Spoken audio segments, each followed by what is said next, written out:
Então, turma, sobre a China tem mais uma coisa para falar, além dela ser uma potência econômica, além dela ter se tornado uma concorrente dos Estados Unidos, e isso tudo dentro de um contexto onde ela tem liberdade econômica, mas não tem liberdade política. A China ainda exerce um poder sobre outras regiões da Ásia. A China ela é detentora do território de Hong Kong, que está vivendo num conflito interessante hoje, porque a população de Hong Kong quer democracia, quer que a China não mais possa exercer influência sobre o território, mas a China também ela tem problemas, por exemplo, com o Tibete, que é uma região de uma população com uma religiosidade muito acentuada e que desde 1950, depois que foi invadido pela China, ele luta para poder se separar da China. Então o Tibete ele é uma região que é liderada pelo Dalai Lama, que é um grande personagem mundial que luta pela liberação do Tibete a partir de um conceito de paz, de harmonia, de fraternidade. E o Dalai Lama, para vocês terem uma ideia, teve que fugir do Tibete para não ser morto ou preso pelos chineses.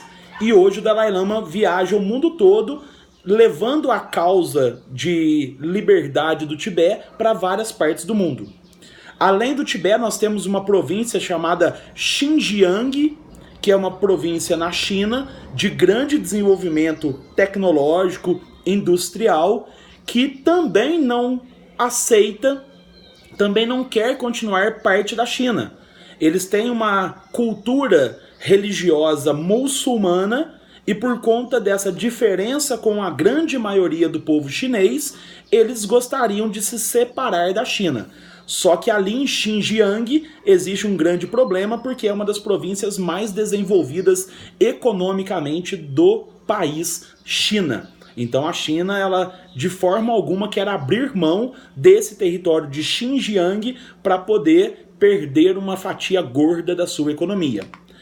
Bom, vamos falar um pouco agora sobre o Oriente Médio. Tem muita coisa para falar de lá sobre geopolítica. Vou falar um pouco do Iraque. O Iraque é um país rico em petróleo, mas que sofre por problemas políticos, religiosos há um bom tempo. O Iraque, ele em 1990 promove uma guerra contra um país vizinho chamado Kuwait, e o Iraque promove essa guerra porque queria diminuir a produção de petróleo do Kuwait para poder melhorar o preço do petróleo produzido por ele e ele ter também uma fatia maior de exportação do petróleo.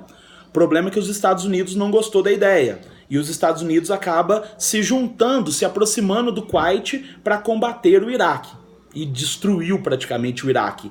Foi a chamada Guerra do Kuwait, mas que os Estados Unidos tomou a liderança da guerra combatendo o Iraque naquele momento.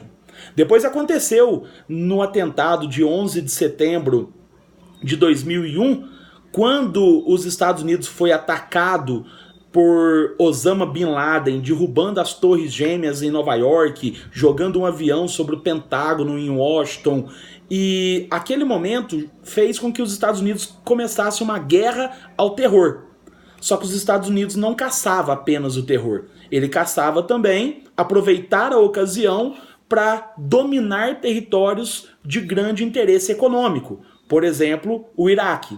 Os Estados Unidos jogou a culpa do atentado de 11 de setembro no Iraque, dizendo que o Iraque tinha produção de armas de destruição em massa, invade o Iraque, derruba o governo iraquiano da época, não encontra armas nenhuma e depois sai do Iraque e deixa o Iraque totalmente destruído, com grandes problemas econômicos, com divisão da população, e isso faz com que o Iraque hoje seja um país que dificilmente consegue superar o problema econômico, o problema social e o problema político, porque os Estados Unidos o deixaram arrasado por uma suposta quantidade de armas de massa que nunca foram encontradas.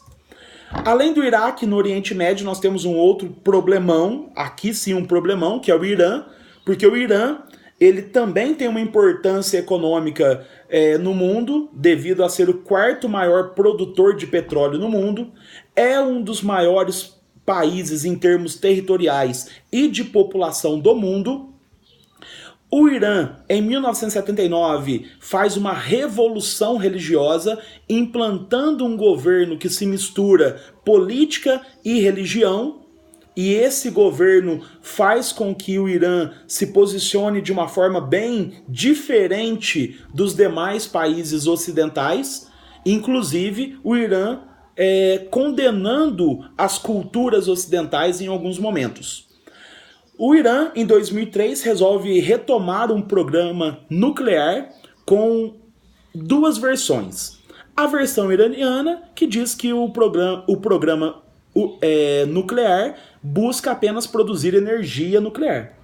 Os Estados Unidos acusam o Irã de que o programa nuclear iraniano é um programa para se criar armas de destruição em massa, bombas atômicas.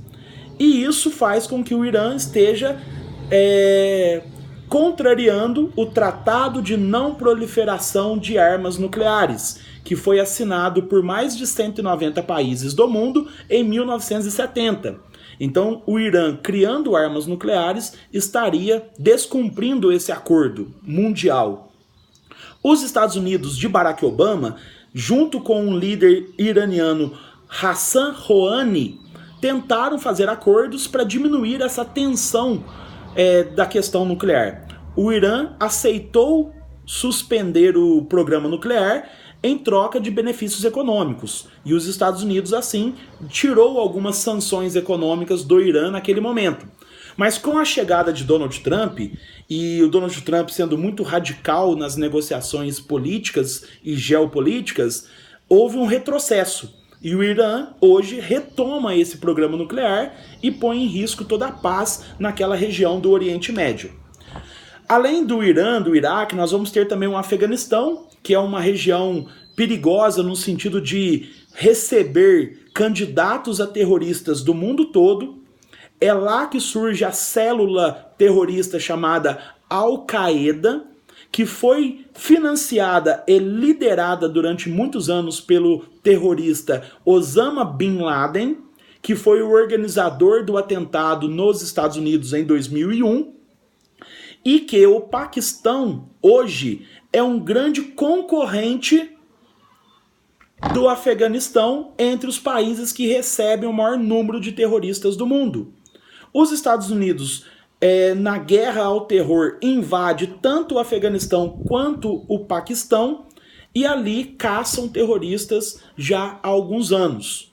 Muitas vezes eles dizem haver terroristas, mas não encontram, mas acaba matando a população civil com bombas, com aviões que atacam a comunidade, e isso tudo é ignorado pela comunidade mundial, porque como esses países são muito distantes da realidade do Ocidente, tudo que acontece lá acaba ficando perdido na história, e no espaço e no tempo. Então os Estados Unidos acabam não sendo culpados pelos atentados que comete nesses países, numa suposta guerra ao terror, mas que demonstra também por trás muitos interesses econômicos. Vou falar agora também sobre um outro movimento chamado Primavera Árabe e a guerra na Síria.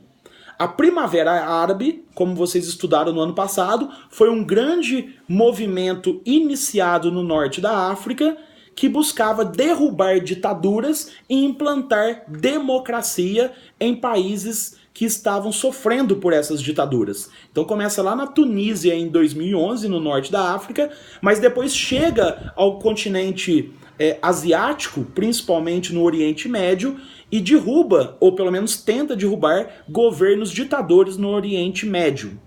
Eu vou dar continuidade no próximo vídeo. Um abraço.